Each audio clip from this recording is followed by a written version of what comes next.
10ാം class English പാഠപുസ്തകത്തിലെ the cast away എന്ന അധ്യായത്തിന്റെ സമ്മറി വിശദീകരിക്കുന്ന ഒരു വീഡിയോയിലേക്ക് എല്ലാ വിദ്യാർത്ഥികൾക്കും ഹൃദ്യമായ സ്വാഗതം.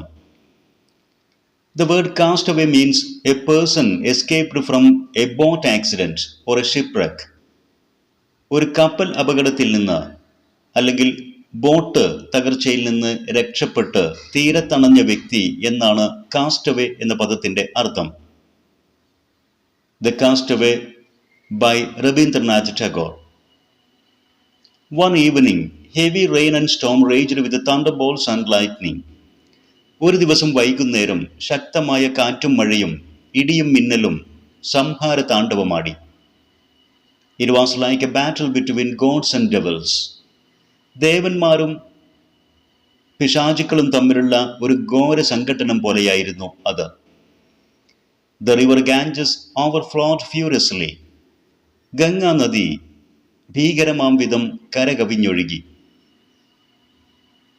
In one of the riverside houses in Chandarnagar village, Sharath and Kiran, a husband and wife, engaged in a verbal battle.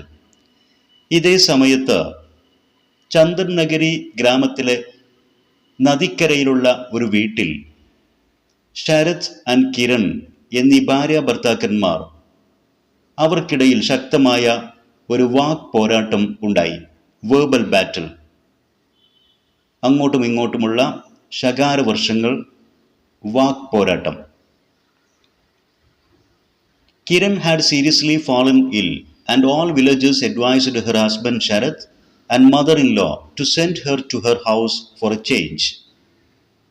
Kiran എന്ന പെൺകുട്ടി വളരെ സീരിയസ് ആയിട്ട് രോഗം പിടിപെട്ടിട്ടുണ്ടായിരുന്നു. ആ സന്ദർഭത്തിൽ ഗ്രാമീണരെല്ലാവരും കിരണിൻ്റെ ഭർത്താവ് ശരത്തിനോടും ഭർത്തൃമാതാവിനോടും അവളെ അവളുടെ വീട്ടിലേക്ക് ഒരു മാറ്റത്തിനു വേണ്ടി പറഞ്ഞയക്കണമെന്ന് ഉപദേശിച്ചിട്ടുണ്ടായിരുന്നു. But they took her to a riverside house in the Chandarnagar village for a change of surroundings. എന്നാൽ അവൾക്ക് ജീവിത ചുറ്റുപാടിൽ ഒരു മാറ്റമുണ്ടാകുന്നതിന് വേണ്ടി അവർ അവളെ ചന്ദർനഗരി വില്ലേജിലെ ഒരു റിവർ സൈഡ് ഹൗസ്, ഒരു നദിക്കര വീട്ടിലേക്കാണ് കൊണ്ടുപോയത്. After having stayed many days in the riverside house, Kiran believed that she was perfectly recovered and wanted to go back to their native village. കുറെ നാളുകൾ ആ റിവർ സൈഡ് വീട്ടിൽ താമസിച്ചപ്പോൾ തനിക്ക് പൂർണ്ണമായി സുഖമായിട്ടുണ്ട് എന്ന് കിരൺ വിശ്വസിച്ചു. മാത്രമല്ല സ്വന്തം ഗ്രാമത്തിലേക്ക് തിരിച്ചു പോകാനും അവൾ ആഗ്രഹിച്ചു. The lonely life in the riverside house without doing anything was a burden for her. ആ റിവർസൈഡ് ഹൗസിൽ കാര്യമായിട്ടൊന്നും ചെയ്യാനില്ലാതെ ഒറ്റപ്പെട്ട ഒരു ജീവിതമായിരുന്നു അവൾക്കുണ്ടായിരുന്നത്. അത് വല്ലാത്തൊരു ഭാരമായി അവൾക്ക് അനുഭവപ്പെട്ടു. But Sharath and his mother wanted her to stay a little longer there as she had not recovered fully. എന്നാൽ ഭർത്താവ് ശരത്തും അദ്ദേഹത്തിൻ്റെ അമ്മയും കരുതിയത് അവൾക്ക് പൂർണ്ണ സുഖം ലഭിച്ചിട്ടില്ല, അതുകൊണ്ട് കുറച്ചു നാളുകൾ കൂടി അതേ റിവർസൈഡ് ഹൗസിൽ അവൾ താമസിക്കട്ടെ എന്നായിരുന്നു അവർ കരുതിയിരുന്നത്. This was the subject of their verbal battle.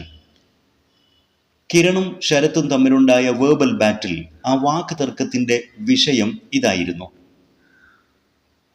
Then they heard someone's call and Sharath went outside and saw a boy in the garden. ഈ വാക്തർക്കം നടന്നുകൊണ്ടിരിക്കുമ്പോൾ പുറത്തു നിന്ന് ആരുടെയോ ഒരു വിളി ശബ്ദം അവർ കേട്ടു. ശരത്ത് പുറത്തേക്ക് പോയി നോക്കിയപ്പോൾ ഗാർഡനിൽ ഒരു കുട്ടി നിൽക്കുന്നതായിട്ട് കണ്ടു. He was a survivor from an upturned boat in the river. കാറ്റിലും മഴയിലും പെട്ട് ആ നദിയിൽ തകർന്ന തലകീഴായി മറിഞ്ഞ ഒരു ബോട്ടിൽ നിന്ന് രക്ഷപ്പെട്ട കുട്ടിയായിരുന്നു അത്. Kiran showed her hospitality by giving the boy clothes to change and milk to drink. ഉടൻ തന്നെ കിരൺ അവളുടെ ആതിഥ്യ മര്യാദ കാണിച്ചു. ആ കുട്ടിക്ക് നനഞ്ഞ വസ്ത്രങ്ങൾ മാറാൻ പുതിയ വസ്ത്രങ്ങൾ നൽകിക്കൊണ്ടും കുടിക്കാൻ അല്പം പാല് നൽകിക്കൊണ്ടും. His name was Neelkantha and he belonged to a drama group. അവൻ ഒരു നാടക കമ്പനിയിലെ അംഗമായിരുന്നു. അവൻ്റെ പേര് നീലകണ്ഠ എന്നായിരുന്നു. They were going to a neighboring village and their boat perished in the river. അവർ തൊട്ടടുത്തുള്ള ഒരു ഗ്രാമത്തിലേക്ക് പോയിക്കൊണ്ടിരിക്കുകയായിരുന്നു. എന്നാൽ അവരുടെ ബോട്ട് നദിയിൽ തകർന്നു പോയി, കൊടുങ്കാറ്റിലും ശക്തമായ മഴയിലും പെട്ട്. He survived and he had no idea about the others. അവൻ മാത്രമാണ് രക്ഷപ്പെട്ടത്. മറ്റുള്ള യാത്രക്കാർക്ക്, അവൻ്റെ നാടക കമ്പനിയിലെ മറ്റ് അംഗങ്ങൾക്കൊക്കെ എന്ത് സംഭവിച്ചു എന്ന് അവൻ അറിയുമായിരുന്നില്ല. Neelkantha's presence was a boon to the family. ഈ കുടുംബത്തെ സംബന്ധിച്ച് ഇപ്പോൾ നീലകണ്ഠന്റെ സാന്നിധ്യം ഒരു വരമായിരുന്നു, ഒരു ബോൺ, അനുഗ്രഹമായിരുന്നു. Sharath and his mother were happy as Kiran would stay longer there in the company of Neelakanta. ഏകാന്തത അനുഭവിച്ചിരുന്ന കിരണിന് നീലകണ്ഠന്റെ സാന്നിധ്യം ഒരു കൂട്ടാകുമെന്നും അതുവഴി സന്തോഷത്തോടു കൂടി ഈ വീട്ടിൽ കുറച്ചുകൂടെ നാളുകൾ അവൾ താമസിക്കും എന്നും ശരത്തും ശരത്തിൻ്റെ അമ്മയും വിശ്വസിച്ചു. അതിൽ അവർ സന്തോഷം കൊണ്ടു. But Neelkantha soon made bad friendship with the naughty village boys and made a village mongrel dog his pet. എന്നാൽ വളരെ പെട്ടെന്ന് തന്നെ നീലകണ്ഠൻ ഗ്രാമത്തിലെ വികൃതി കുട്ടികളുമായി ചീത്ത കൂട്ടുകെട്ടുണ്ടാക്കുകയും ഗ്രാമത്തിലുണ്ടായിരുന്ന മോങ്ഗ്രിൽ ഡോഗ്, സങ്കരവർഗത്തിൽപ്പെട്ട ഒരു ഡോഗിനെ തൻ്റെ പെറ്റാക്കുകയും ചെയ്തു.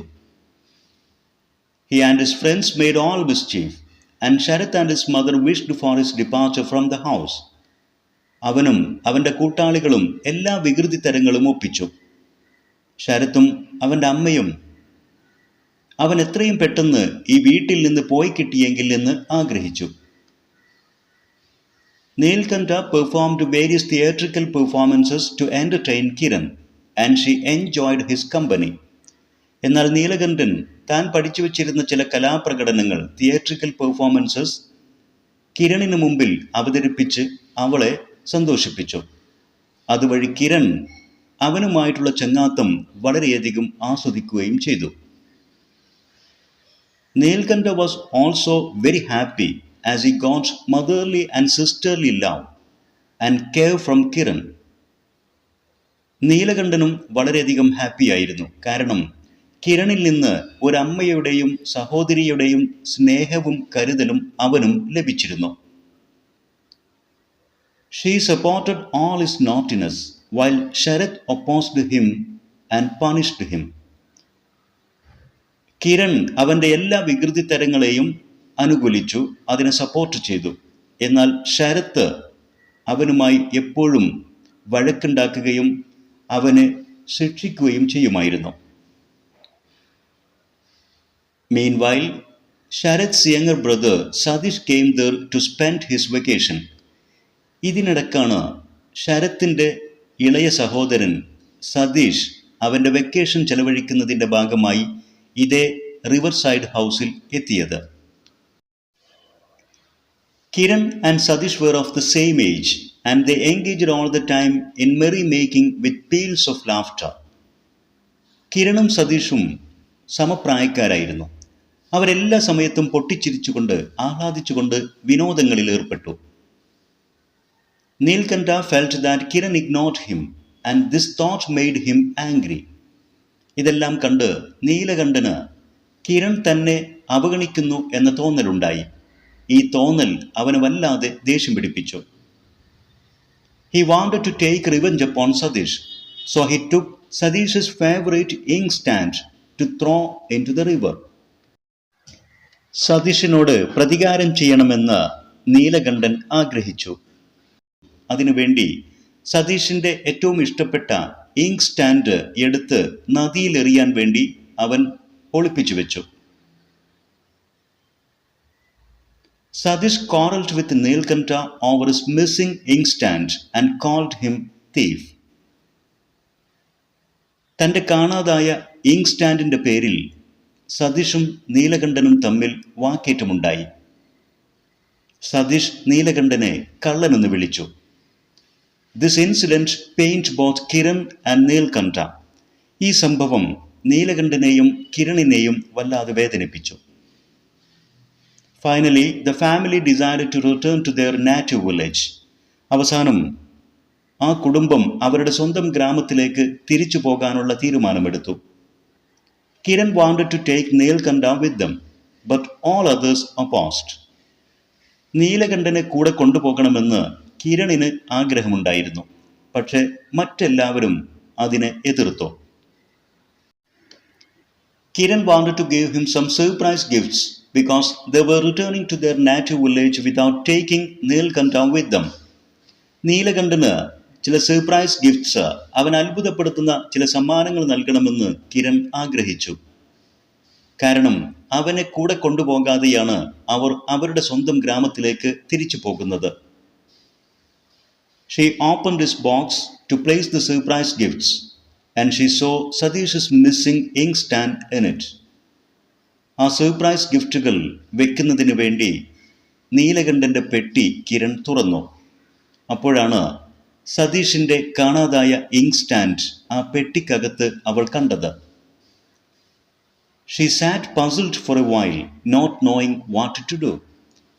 ഇത് കണ്ട് എന്ത് ചെയ്യണമെന്നറിയാതെ അവൾ കുറെ നേരം അമ്പരന്ന് ഇരുന്നുപോയി, ആശ്ചര്യപ്പെട്ട് ഇരുന്നുപോയി.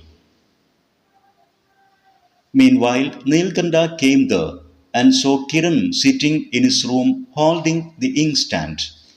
ഇതിനിടക്ക് നീലകണ്ഠൻ അവൻ്റെ മുറിയിലേക്ക് തിരിച്ചു വന്നപ്പോൾ ഇങ്ക് സ്റ്റാൻഡും കയ്യിൽ പിടിച്ചുകൊണ്ടിരിക്കുന്ന കിരണിനെ കണ്ടു. He knew that he could not prove his innocence anymore and he left the place.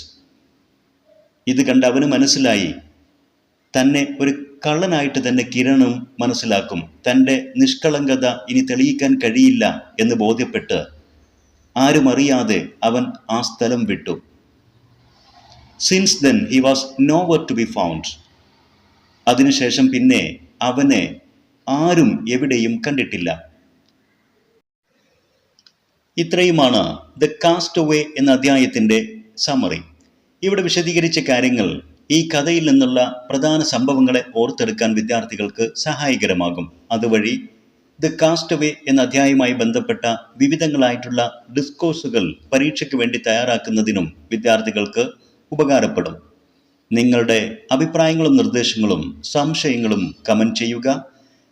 English എജുസ്പോർട്ട് എജുവീഡിയോ YouTube channel subscribe ചെയ്ത് നിങ്ങൾക്ക് ഉപകാരപ്പെട്ട വീഡിയോസ് നിങ്ങളുടെ സുഹൃത്തുക്കൾക്ക് ഷെയർ ചെയ്യുക. Thanks for watching.